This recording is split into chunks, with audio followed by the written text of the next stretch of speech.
Amém. Irmãos, é uma alegria poder servir aos irmãos. Quando o irmão me fez o convite, fiquei muito feliz por saber que o tema é família, né? E é um tema muito caro ao meu coração. Deus tem movido meu coração nesse tema, nesses anos, né, de caminhada ministerial. Não são muitos, mas são anos bem cheios aí com essa temática da família, né? Estou com minha família aqui, faltou só a mais velha, que ela ficou numa reunião da igreja, mas estou com minha família aqui, é uma alegria poder estar com os irmãos. Eu tenho brincado, né, que lá na igreja, pastor Rony, só é você ir para lá que você arruma um casamento, né? Porque são 9 anos de ministério e eu já fiz 17 casamentos. E esses jovens, quando eu assumi a igreja, a maioria era adolescente, então eu casei esse povo todinho, acompanhei eles. E hoje esse povo está reproduzindo, pastor. Então, a gente tem um bocado de criança lá na igreja. Então, para mim, família é um tema que eu tenho visto realmente a beleza do que Deus faz a respeito desse assunto. E eu queria então trazer para os irmãos, na realidade, mais um estudo voltado para nos fazer pensar em algumas questões a esse respeito. Eu queria que a gente pensasse a respeito da seguinte pergunta: por que devemos nos casar e por que devemos permanecer casados? Você talvez queira casar, talvez tenham muitos jovens aqui, eu vejo, tem uma juventude aqui que talvez esteja doida para casar, e você pode se perguntar por que você quer casar. E talvez tenha também o pessoal que já está casado, que possa estar passando por lutas, dúvidas até, e principalmente no mundo de hoje, onde a aliança ela tem sido desprezada, e você pode até estar passando do seu coração aí, por que eu devo permanecer casado? E é exatamente sobre isso que a gente vai pensar hoje. Se a gente pensar por que devemos nos casar, primeiro precisamos levar em consideração que o apóstolo Paulo nos ensina que nem todos são chamados ao casamento. O casamento é uma vocação, é uma missão, mas nem todos são chamados a essa missão. Existem aqueles que Deus não chamou e que são considerados eunucos pelo reino de Deus, ou de modo natural, Deus não moveu o coração dessas pessoas a buscarem o casamento. Mas então vamos pensar para aqueles que nós entendemos que foram vocacionados a isso, que foram chamados por Deus ao matrimônio. O casamento, irmãos, é um projeto divino que nos chama a refletir a unidade da diversidade, e por meio dessa unidade nós somos chamados a produzir adoradores do Senhor. É um centro de formação humana. A família é o lugar de formação humana. Qualquer bom estudioso, qualquer bom especialista sabe que o melhor lugar para formar o caráter de um ser humano é na família, no ambiente familiar. Não é a escola que faz isso. Por mais que alguns pais tenham delegado isso ou delargado para a escola essa função, mas pertence à família formar o caráter de um ser humano. E Deus então não nos chama simplesmente a formar o caráter de um bom cidadão. Ele nos chama a formar o caráter de um adorador do Senhor. Pois afinal de contas nós fomos criados para a glória de Deus. Como é que então podemos pensar biblicamente a respeito dessa realidade da vocação? Vamos pensar sobre porquê ou o significado do casamento no Antigo Testamento. Vamos abrir nossas Bíblias lá no princípio, lá em Gênesis. E vamos então, a partir desse texto, que com certeza é muito conhecido por muitos aqui, vamos então ver quais são as implicações que esse texto traz para esse tema. Se nós olharmos Gênesis 1, 26 a 28, nós vemos o momento em que Deus cria o ser humano. E quando Deus cria o ser humano, Ele nos aponta algumas verdades importantes e necessárias para nós experimentarmos a vida para a glória de Deus. Gênesis 1, 26, Deus, Elohim, disse: façamos, e aí, obviamente, no plural, a Trindade está em diálogo aqui. Façamos o ser humano à nossa imagem, conforme a nossa semelhança. Então, o que nós precisamos compreender a princípio é que o ser humano, ele é a imagem e semelhança de Deus. A teologia nos ensina que isso significa dizer que nós somos seres que comunicamos, que Deus nos comunicou alguns dos seus atributos. Se você olhar um retrato, uma foto de uma pessoa, você não vai dizer que aquilo é a pessoa, porque aquilo é um papel com tinta pintada, simbolizando ou apresentando a imagem daquela pessoa que está pintada naquele retrato. Então aquilo não é a pessoa, é a imagem dela. Assim como nós não somos deuses, mas somos a imagem de Deus. Então existem em nós atributos, características que refletem aspectos de quem Deus é. Mas não é apenas como indivíduos que isso acontece. Porque o nosso Deus, Ele é Pai, Filho e Espírito. Então, em certa medida, nós, como indivíduos, refletimos aspectos relacionais que estão contidos no ser divino, no Pai, no Filho e no Espírito. Então, o primeiro passo que a gente precisa entender é que quando Deus cria o homem à sua imagem e semelhança, Ele não cria os animais. Então, o ser humano possui um valor e dignidade que nos diferencia dos animais. E aí isso nos faz pensar no primeiro ponto: o ser humano tem dignidade intrínseca. O ser humano é mais digno do que os animais. Portanto, o ser humano só pode reproduzir outro ser humano. Por esse motivo, uma das primeiras implicações que a gente tem que pensar é que não existe o famoso pai de pet. Por quê? Porque você só pode ser pai ou mãe de um ser que tem dignidade semelhante à sua. Ser pai e ser mãe de um ser inferior a você não exige absolutamente nada de você, a não ser as habilidades de trocar a terrinha dele, colocar água e comprar a ração. Um outro ser humano, ele vai exigir de você muito mais. Um outro ser humano vai perguntar a você quem é o Pai de Deus. E aquele ser humanozinho que vai perguntar para você quem é o Pai de Deus, vai fazer você rebolar para tentar responder essa pergunta. Além disso, você vai ter que mostrar para ele aspectos morais, testemunhar sobre fé, responder perguntas complexas. Então, o primeiro aspecto que você precisa entender para viver uma vida familiar é compreender que você é um ser criado à imagem de Deus. E você só pode então ser pai e mãe de seres criados à imagem de Deus. E só pode se relacionar criando um vínculo de matrimônio com um ser que é a imagem e semelhança de Deus. Não desconfiem, viu, gente? Nós estamos muito próximos aí de momentos em que as pessoas vão casar com animais. Não achem que isso está muito longe. Isso está bem próximo. Então, a primeira coisa que a gente precisa entender é quem somos. Imagem e semelhança de Deus. O segundo aspecto que ele vai colocar aqui para a gente é que o ser humano, ele é a imagem e semelhança de Deus e ele está numa posição superior. Por quê? Porque ele tem domínio sobre os peixes do mar, sobre as aves do céu, sobre os animais, sobre toda a terra e sobre todos os animais que rastejam pela terra. Então aqui ele fechou o conceito de que nós estamos em posição superior, no topo da cadeia alimentar. O verso 27, assim Deus criou o ser humano, a sua imagem, a imagem de Deus o criou. Homem e mulher os criou. Agora a gente já tem um plural aqui. Isso nos traz um outro aspecto interessante. O homem, em sua individualidade, ele é imagem e semelhança de Deus. A mulher, em sua individualidade, é igualmente imagem e semelhança de Deus. Então o homem não é mais imagem de Deus e a mulher não é mais imagem de Deus, ou menos imagem de Deus. Ambos são igualmente imagem e semelhança de Deus, mostrando que ambos possuem igual valor e dignidade. Portanto, quando um homem casa-se com uma mulher, ele não está casando com alguém que é inferior a ele. Ele não está casando com uma empregada. Ele não está casando com uma subserviente. Assim como também a mulher não tem domínio sobre o homem. Não pode desprezá-lo, não pode manipulá-lo. Porque ambos têm igual valor e dignidade aos olhos de Deus. Só que como indivíduos, o homem e a mulher, mas também como ser humano, possui dignidade como imagem e semelhança de Deus. Então isso é um outro aspecto que nos faz pensar aqui também. Vamos lá. Ele continua dizendo o seguinte: e Deus os abençoou, ou seja, Deus lançou sobre eles o seu favor.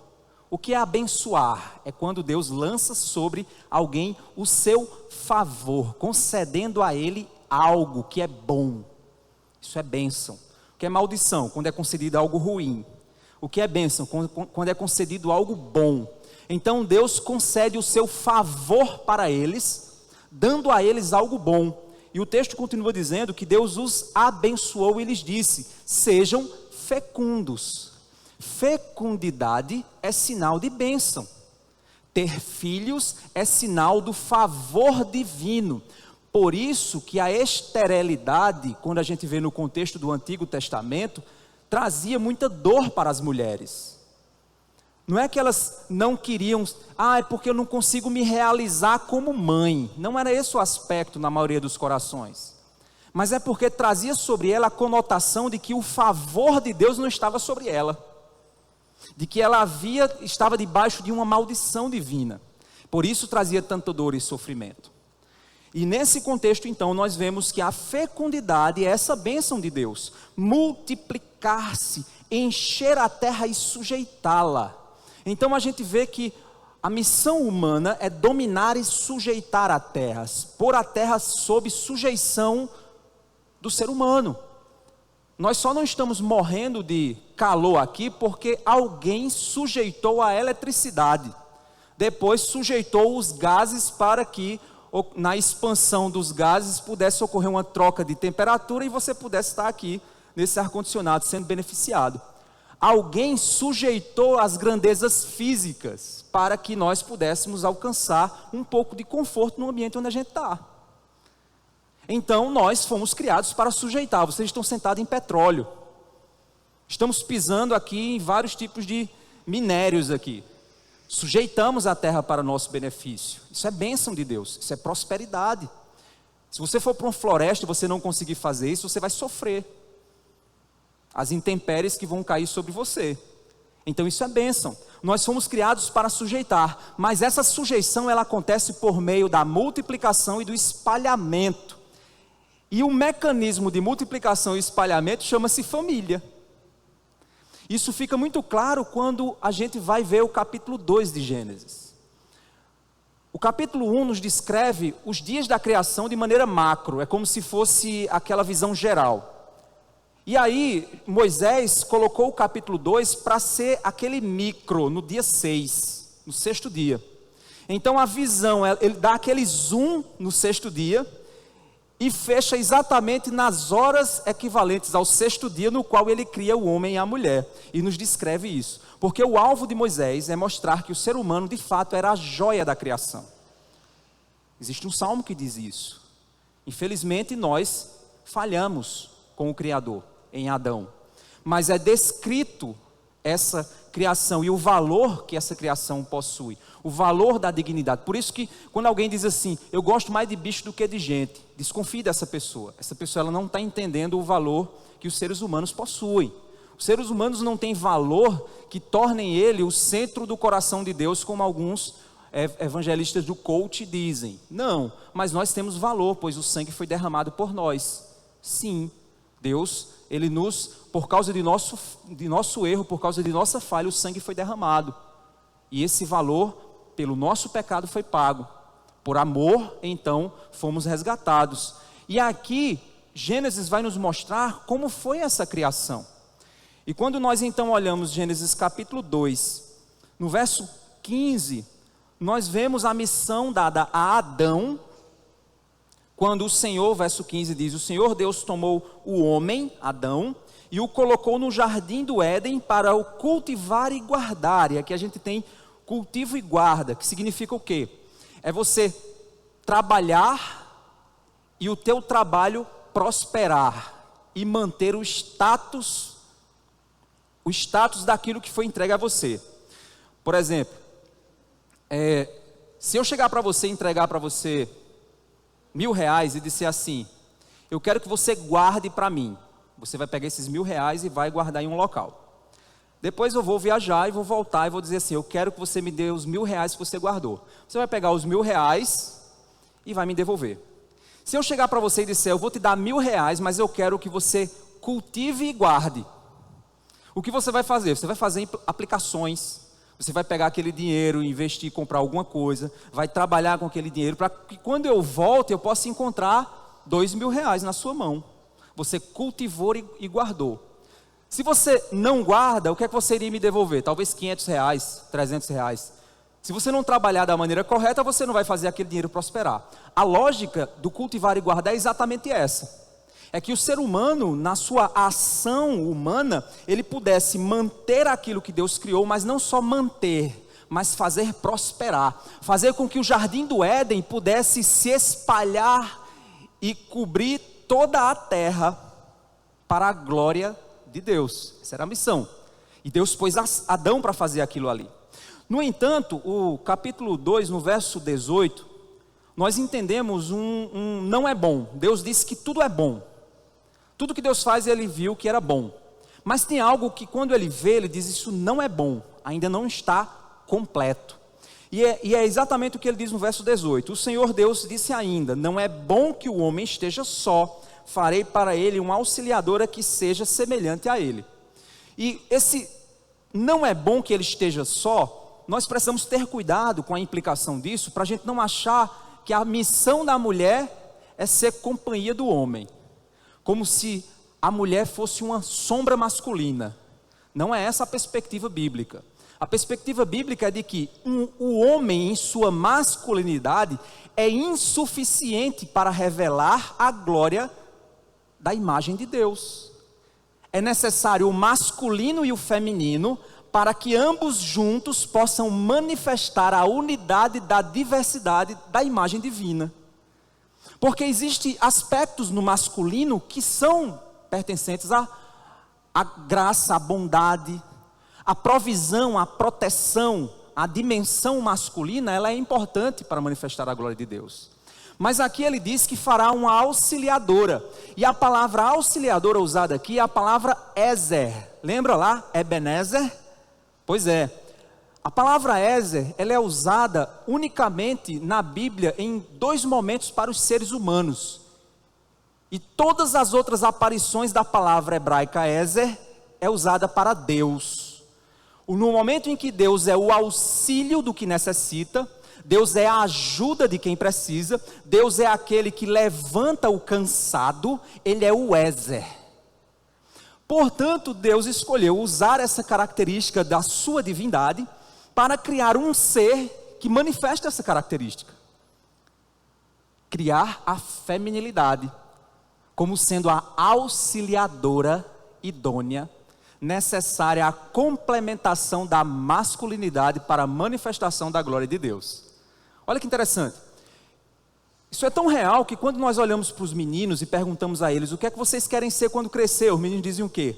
Policial, eu quero ser engenheiro, eu quero ser bombeiro. Normalmente missões voltadas à proteção, projeto, provisão. Aí você chega para as meninas e pergunta, o que é que você quer ser quando crescer? Normalmente as meninas dizem, eu quero ser professora, eu quero ser médica. Normalmente missões voltadas ao cuidado. Por que isso? Formação cultural é um machismo estrutural? Não, está naquilo que é a essência do masculino e feminino. E Deus criou o homem e mulher para manifestar isso. Só que então, diante disso, de criar essa auxiliadora idônea, Deus então cria 2 seres diferentes. Mas não para por aí, pois eles, mesmo sendo seres diferentes, manifestando a imagem de Deus na sua masculinidade e na sua feminilidade, Deus ainda queria que eles fossem além. Deus queria que eles manifestassem na família a capacidade de quando Deus, na sua trindade, se une para criar todas as coisas. E a família se torna então esse jardim, onde na procriação o homem exerce sua missão de multiplicar-se, dominar e sujeitar a terra. Por isso que muitos se levantam contra a família, principalmente governos progressistas fazem isso. Por quê? Porque dominar a família é dominar uma força imensa de trabalho, é dominar uma força que, se ela for diluída, o Estado consegue o poder absoluto. Mas se ela for mantida, o Estado não consegue a dominação absoluta sobre a mente e o coração dos homens. Então a família, além de construir, é um lugar de proteção da imagem de Deus no homem. Por isso que ela é tão importante, por isso que ela é tão atacada. E como é que Deus faz isso? Deus faz lá em Gênesis 2, 24, quando diz assim: depois que ele cria então a mulher, traz até Adão. Adão então olha para ela e diz que ela então é a auxiliadora idônea. É no verso 24 que nós vemos uma conclusão importante no texto. A gente não pode desprezar essas palavras de conexão. Sempre que você quiser interpretar a Bíblia corretamente, verifique as palavras de conexão, as palavras de conclusão. E aqui nós temos uma palavra de conclusão no verso 24. Diante do olhar amoroso e apaixonado de Adão para sua digníssima esposa, ele então diz: esta é a final. E aqui nós vemos a primeira poesia bíblica. Não sei na sua Bíblia, mas se a sua Bíblia estiver deslocada, isso mostra a métrica de uma poesia hebraica. E nós temos a primeira poesia. E por que Moisés usa uma poesia? Porque poesias são a forma literária para demonstrar emoções. Então, Adão mostrou sua emoção ao contemplar a sua auxiliadora idônea. E é diante desse fato, da união desses dois seres diferentes, porém de mesmo valor e dignidade, que a conclusão do verso 24 chega dizendo: por isso o homem deixa seu pai e mãe e se une à sua mulher, tornando-se os dois uma só carne. Por que nós casamos? Para me fazer feliz. Eu vou casar porque eu não quero me sentir só. Eu vou casar porque eu estou apaixonado. Não, você casa porque Deus te chamou à missão de refletir a imagem e semelhança dele, unindo dois seres distintos, para a formação de outros seres com o caráter de Deus. É por isso que você casa. Então não reduza seu casamento a um mero romance, ou a simplesmente emoções, ou simplesmente uma historinha bonita. Não. Você pode viver o seu romance, você pode viver sua história bonita, você pode. O livro de Cantares está aí para nos ensinar isso. Mas nós não podemos colocar que o centro, o núcleo da razão para a qual o casamento existe é para o meu benefício pessoal. Não.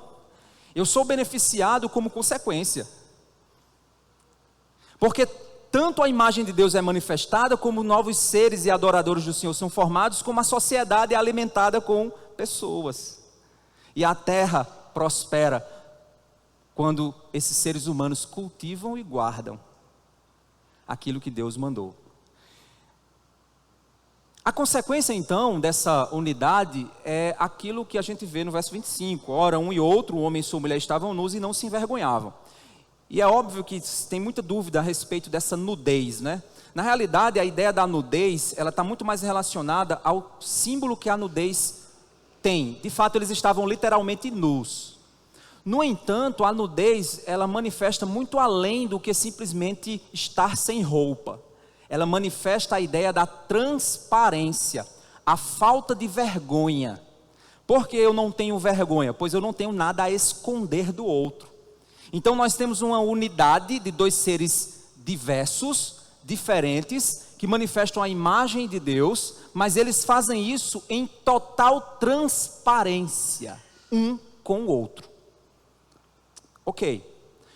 Vamos agora para o Novo Testamento, para a gente ver se o padrão permanece. Porque aqui aconteceu a queda, não é? Aconteceu a queda. A queda veio, manchou, quebrou, o homem acusa a mulher acusa a serpente, e aí você vai ver todo aquele problema.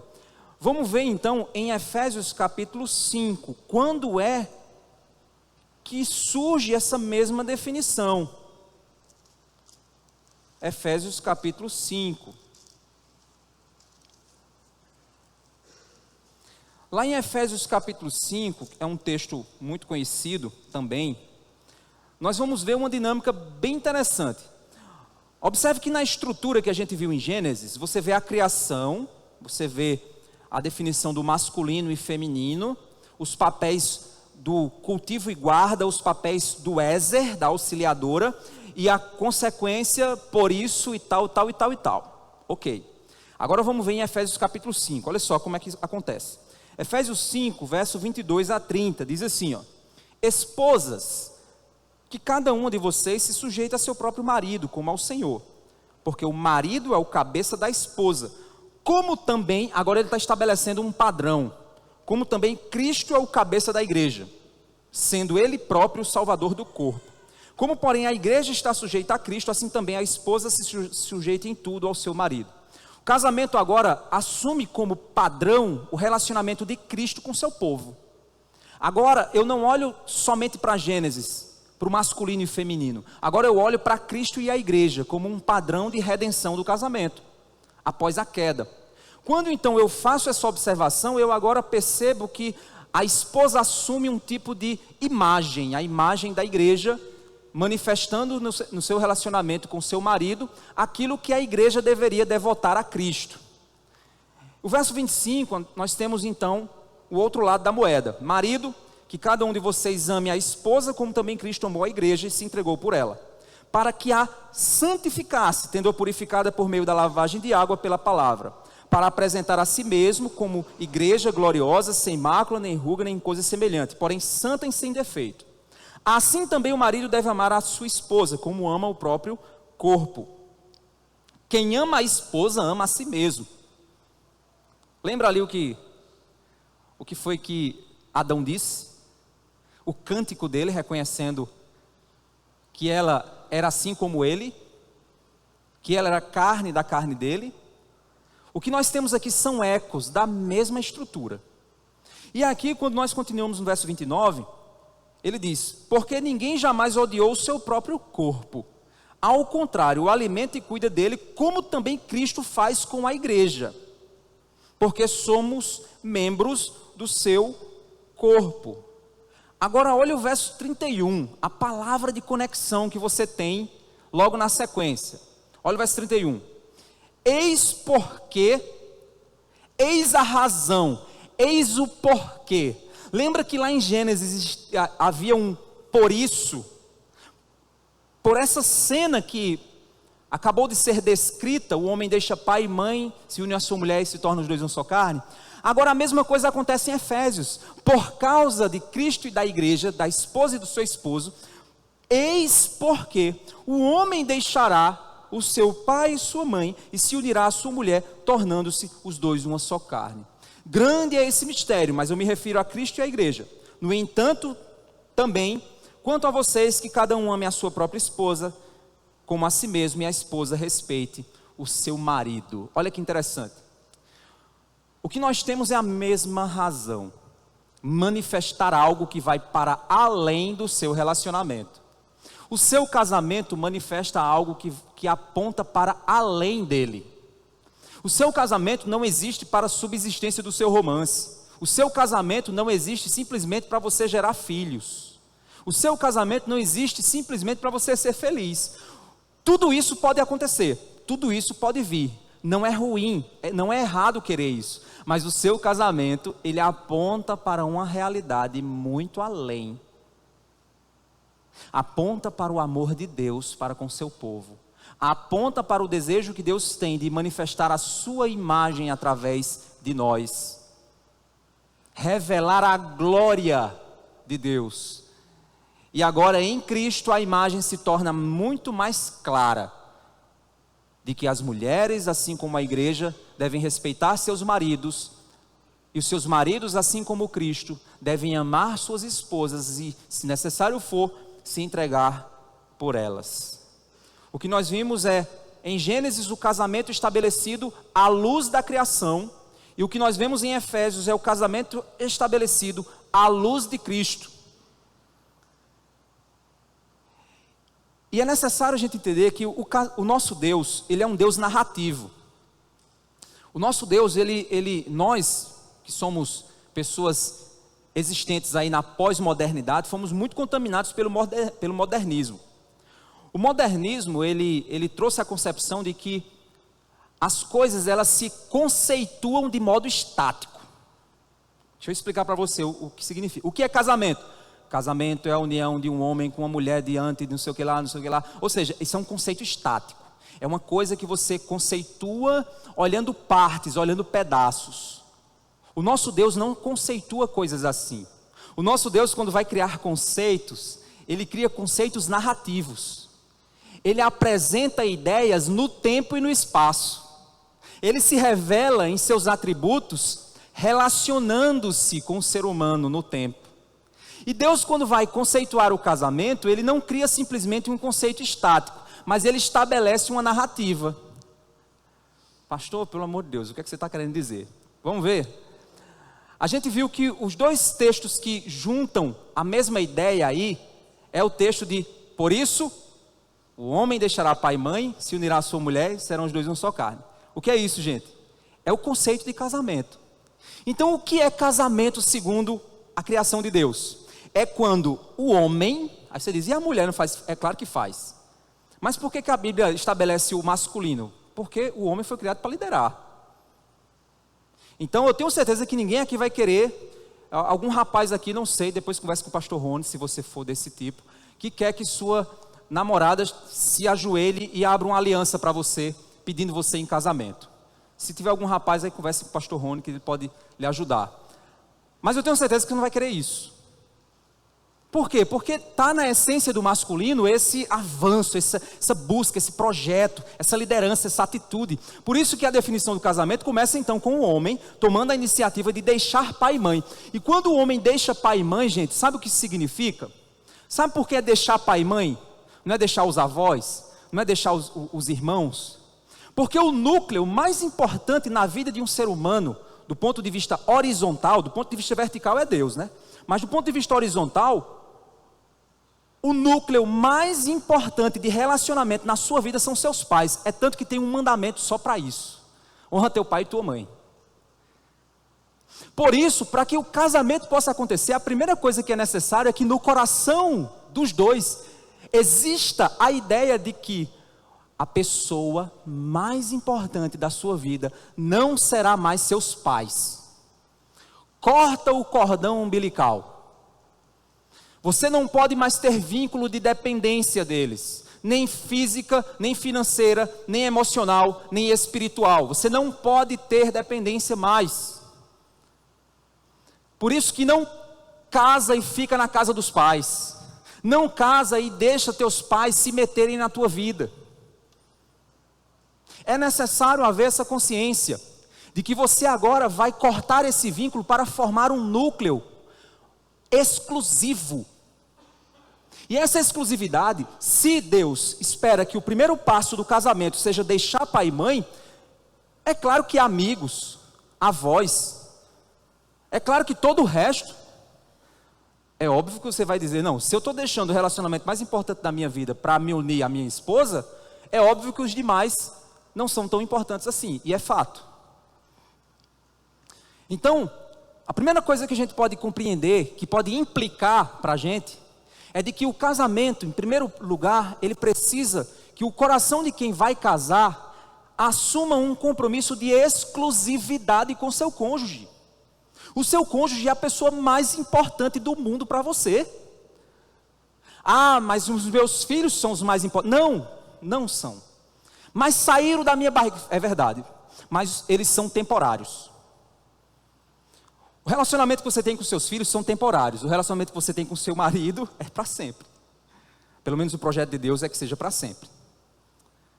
Às vezes eu brinco com meus filhos dizendo o seguinte: vocês são hóspedes. Parece duro, né? Eu digo, vocês são hóspedes. Vocês estão aqui por um tempo.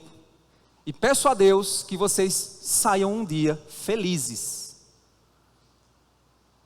Porque é interessante que quando a gente vai se preparar para casar, a gente sai na maior felicidade e esquece que o pai e a mãe vai ficar chorando, né? Ai, os bichinhos. Minha mãe mesmo, quando o meu irmão, o mais velho, casou, ela ainda ficou botando o prato dele na mesa por umas 3, 4, 5 semanas. Mas ele estava derramando uma lágrima, feliz da vida. Mas não é assim que funciona? É assim que funciona. Olha que interessante, relacionamentos não temporários vão gerar relacionamentos temporários, para que esses relacionamentos temporários gerem relacionamentos não temporários. E esses não temporários vai gerar... Olha que interessante, já parou para pensar nisso? Eu estou preparando meus filhos para gerarem relacionamentos não temporários com seus cônjuges. E ao mesmo tempo preparando eles para entender que os filhos deles, os meus netos, vão ser relacionamentos temporários. Se você quebrar esse ciclo, você vai trazer dois sofrimentos para a família. Vão ter pais querendo dominar e controlar seus filhos, o casamento dos seus filhos, ou querendo se apossar dos netos. Errado. É necessário entender que o primeiro passo é exclusividade. Aí eu venho para o segundo passo. Deu o segundo passo. Unir-se à sua mulher. Esse unir-se, então, significa que eu vou cortar o vínculo, porque eu vou, então, assumir um novo vínculo. Esse novo vínculo que eu vou assumir é uma aliança. Isso está muito bem descrito em outros textos. É uma aliança na presença de Deus e na presença dos homens. Uma aliança por toda a vida. Então, eu preciso assumir uma aliança cujo objetivo é fidelidade vitalícia. Fidelidade vitalícia. Como é que eu manifesto essa aliança? Através do casamento civil, da cerimônia religiosa, das testemunhas olhando que eu estou dizendo assim, ei, a gente vai ficar até o fim, junto, lendo lá meus votos. É assim que eu estou manifestando essa minha intenção publicamente. E a consequência desse segundo passo, quando eu assumo uma fidelidade, e aí, gente, lá na igreja a gente tem um curso de noivos. E eu sempre brinco com o pessoal dizendo que o curso de noivos lá é para você não casar. Se você sobreviver às 16 aulas que a gente ministra, é porque você quer casar. É porque você está pronto. Por quê? Porque o objetivo é mostrar a realidade, o compromisso, o que a Bíblia espera. Não são aventureiros em um romance. São pessoas que estão assumindo uma vocação. São pessoas que vão se unir. São pessoas que precisam deixar pai e mãe. Teve uma vez um noivado que eu fui, e eu sabia que o pai do rapaz era extremamente controlador. Esses caras muito controladores. Aí na hora do noivado, o menino foi tentar abrir a caixa da aliança e não estava conseguindo abrir. Aí o pai passou na frente de todo mundo, pegou a caixa da aliança para abrir, para entregar a aliança na mão do menino. Aí na hora eu vi aquilo ali, aí às vezes eu faço umas coisas que são muito de impulso, né? Mas depois eu digo, meu Deus, seu filho está casando e vai sair debaixo das suas asas. Esse é o primeiro passo para o senhor mostrar para ele que o senhor não precisa tomar a frente. Entrega a aliança para ele. Aí, depois que eu disse isso, que o sangue esfriou, aí eu disse, eita caramba, eu podia ter levado uma mãozada, que o pai nem crente era. Mas aquilo ali foi importante, porque na hora, o pai entendeu, e no casamento eu repeti o mesmo ensino de que é necessário deixar pai e mãe. Aí eu olhei para os pais de um lado e do outro e disse, não interfiram no casamento dos filhos de vocês. E aí o pai dele ficou com uma cara desse tamanho para o meu lado. Por quê? Desejo por controle. Esse menino não sabe fazer de nada. Esse moleque não vai dar tudo errado para ele. E aí ele ficava tentando controlar e tentando dominar. Não é assim que funciona. É necessário preparar os nossos filhos para que eles sejam independentes. Afinal de contas, eles vão casar. Uma vez eu estava dando um treinamento, curso de aconselhamento bíblico, acho que foi em Recife. E uma mãe chegou e disse assim, pastor, quando é que a gente sabe que o nosso filho está pronto para casar? Aí eu disse, quando você não faz mais essa pergunta. Quando você não tem dúvida. Quando você percebe que ele consegue, você acha que ele consegue desenrolar a vida dele sozinho. Pastor, vai ter dificuldade. Eu digo, não, eu não estou perguntando se vai ter dificuldade. Você teve dificuldade? Eu tive. Pronto, eu não estou perguntando se vai ter dificuldade. Todo mundo tem dificuldade. Mas você acha que ele está preparado para desenrolar as dificuldades dele com maturidade? Pastor, eu creio que está. Então, corta o cordão umbilical, libera o rapaz. Libera o bichinho, deixa ele casar. Por quê? Porque isso é uma característica, às vezes, dos pais quererem que o filho continue debaixo de uma bolha, dentro de uma coisa de proteção. Não, aí isso é sinal de que os pais falharam na formação dos seus filhos. Então essa formação ela é necessária para quê? Para produzir maturidade suficiente para que ele tenha autonomia na vida dele. Não que ele seja perfeito, porque você não foi. Não que ele case com tudo pago, porque você também não casou com tudo pago. mas para que ele tenha maturidade para enfrentar a vida, para entender o que significa deixar pai e mãe, se unir. Para ele entender isso. Por isso que é necessário nós fortalecermos, principalmente para os jovens, o entendimento disso. Quando você vai casar, meu querido, quando você vai assumir o compromisso do casamento, você está assumindo uma aliança vitalícia. Um dos maiores problemas hoje, pastor Rony, quando eu vou aconselhar casais, é porque a aliança ela é condicional. É condicional às emoções, é condicional aos sonhos, é condicional a, não, mas é porque eu já não sou mais a mesma pessoa. O casamento não está condicionado a essas coisas. Ele está condicionado ao conceito de aliança. E esses conceitos iniciais do primeiro passo e do segundo passo são extremamente importantes para que eu possa caminhar para o terceiro. Pois no texto, o terceiro é uma consequência. Observa o terceiro aí, vamos ver com detalhe. Olha só. Ele diz o seguinte: deixará pai e mãe, se unirá à sua mulher. O que é que diz depois? Tornando-se, ou se tornarão. É interessante que a ideia que o texto nos dá é exatamente uma ideia de consequência. Foi dado o primeiro passo, foi dado o segundo passo, o terceiro é um empurrão. Você cai no terceiro. E se você não soube dar o primeiro nem o segundo, o terceiro vai dar problema. É necessário que você saiba dar bem o primeiro, o segundo, para que o terceiro, essa unidade em uma só carne, ela possa se fortalecer, ela possa ser construída. Por que é tornando-se? Por que é um gerúndio? Porque isso é um processo que ele se torna um símbolo manifestado na intimidade sexual, mas ele é experimentado por toda a vida. Porque tornar-se uma só carne não é só o ato sexual, mas é unir sonhos, projetos, lidar com questões de personalidade, diferenças de cultura de uma família com outra família. Construir agora essa unidade que foi evidenciada e que foi carimbada no relacionamento íntimo que aconteceu na noite de núpcias. E então nós passamos agora a manifestar essa unidade, que ela vai sendo evidenciada a cada ano, ao ponto de que quando o casal se torna tão unido há tantos anos, que as pessoas não conseguem mais falar o nome de um sem falar do outro. Fulano e fulana, fulano e fulana. Você não consegue mais entender um longe do outro, um separado, um diferente do outro. E essa unidade é construída por anos e anos e anos, e manifestada para a glória de Deus. É nesse ambiente de exclusividade, fidelidade e intimidade que os filhos nascem. Como flechas nas mãos do guerreiro, assim são os filhos da mocidade. É nesse ambiente que o caráter de grandes homens e mulheres de Deus são formados, segundo a vontade do Senhor.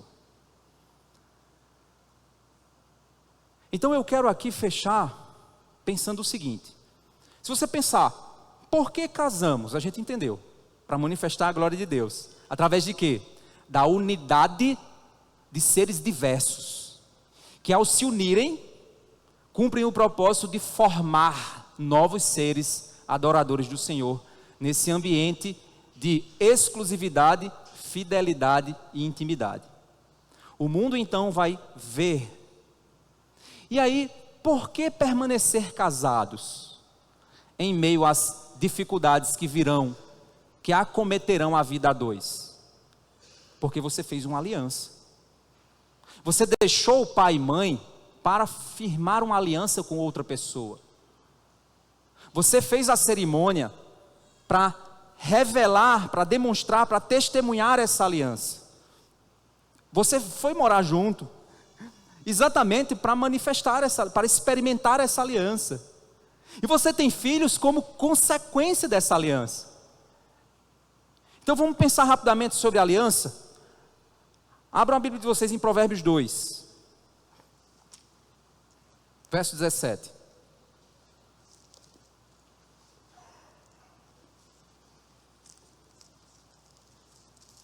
Provérbios 2,17, diz assim, ó.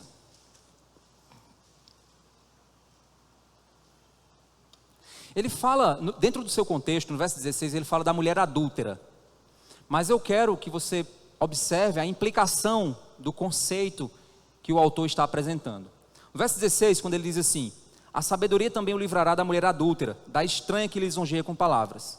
Essa mulher adúltera é a mulher que no verso 17 diz que abandona o amigo da sua mocidade e se esquece da aliança do seu Deus. Esse texto ele é fantástico, porque ele apresenta para a gente dois conceitos.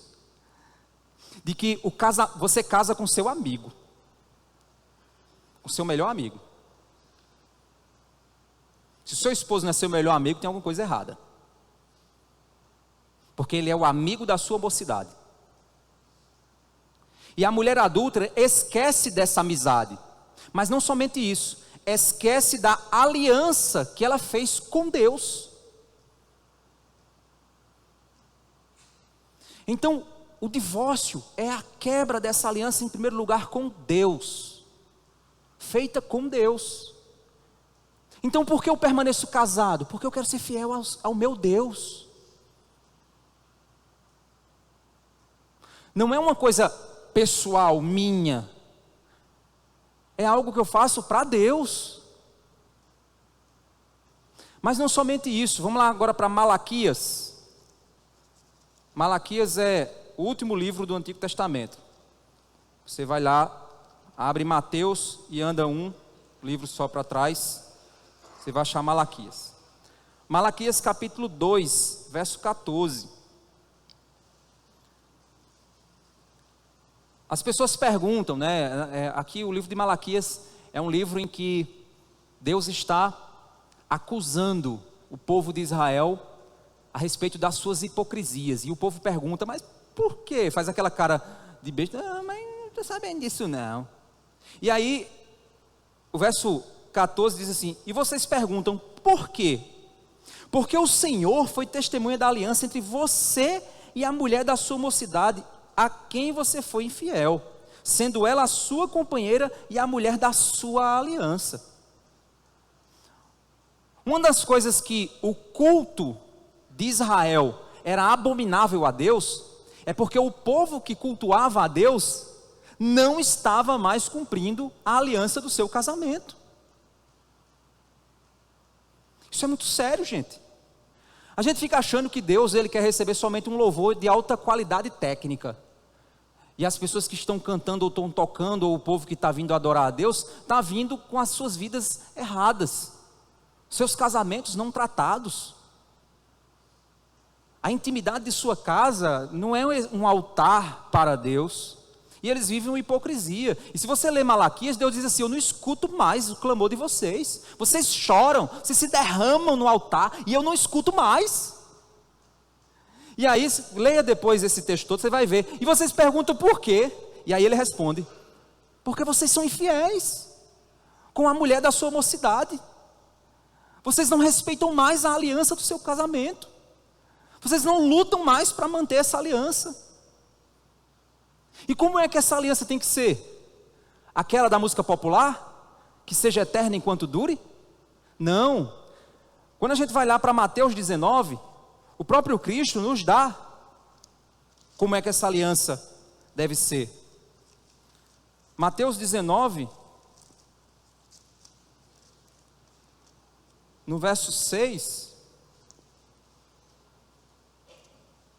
Jesus diz: de modo que já não são mais dois, porém uma só carne. Portanto, que ninguém separe o que Deus ajuntou. Por que casamos? Para manifestar a unidade da diversidade de seres que foram criados diferentes. Por isso que não tem casamento do mesmo sexo. É uma perversão do conceito de unir seres diversos. E não produz vida no final. Se você pegar dois homens e levar um casal entre aspas, porque até a palavra está equivocada. Você pegar dois homens, uma dupla, e levar para uma uma ilha deserta e deixar lá, voltar 100 anos depois, você vai ver 2 esqueletos lá, abraçadinhos. Mas se você pegar um homem ou mulher e levar para uma ilha deserta e voltar 100 anos depois, você vai ver uma cidade. A glória de Deus se manifesta. A unidade da diversidade. Então por que casamos? Para manifestar essa glória por meio das nossas famílias. Para manifestar que o projeto de Deus é maravilhoso. Para manifestar que a sabedoria de Deus é linda. E por que permanecemos casados? Para mostrar que apesar das circunstâncias, apesar dos desafios, a nossa aliança é com o nosso Deus. E por isso nos comprometemos com o nosso cônjuge. E o mundo não entende mais isso. Porque se vive hoje a partir das emoções, dos sentimentos, do compromisso com o dinheiro, do compromisso com o que posta nas mídias. E é isso que o nosso Deus nos chamou, exatamente para confrontar com a nossa existência. Nós estamos no mundo, mas não somos dele. Fomos chamados para sermos sal da terra e luz do mundo. E se você quer ser sal da terra e luz do mundo, simplesmente case e passe toda a vida em aliança com alguém. E você vai manifestar um dos maiores milagres da nossa geração. Pessoas que se amam da forma como Cristo os amou. Amém?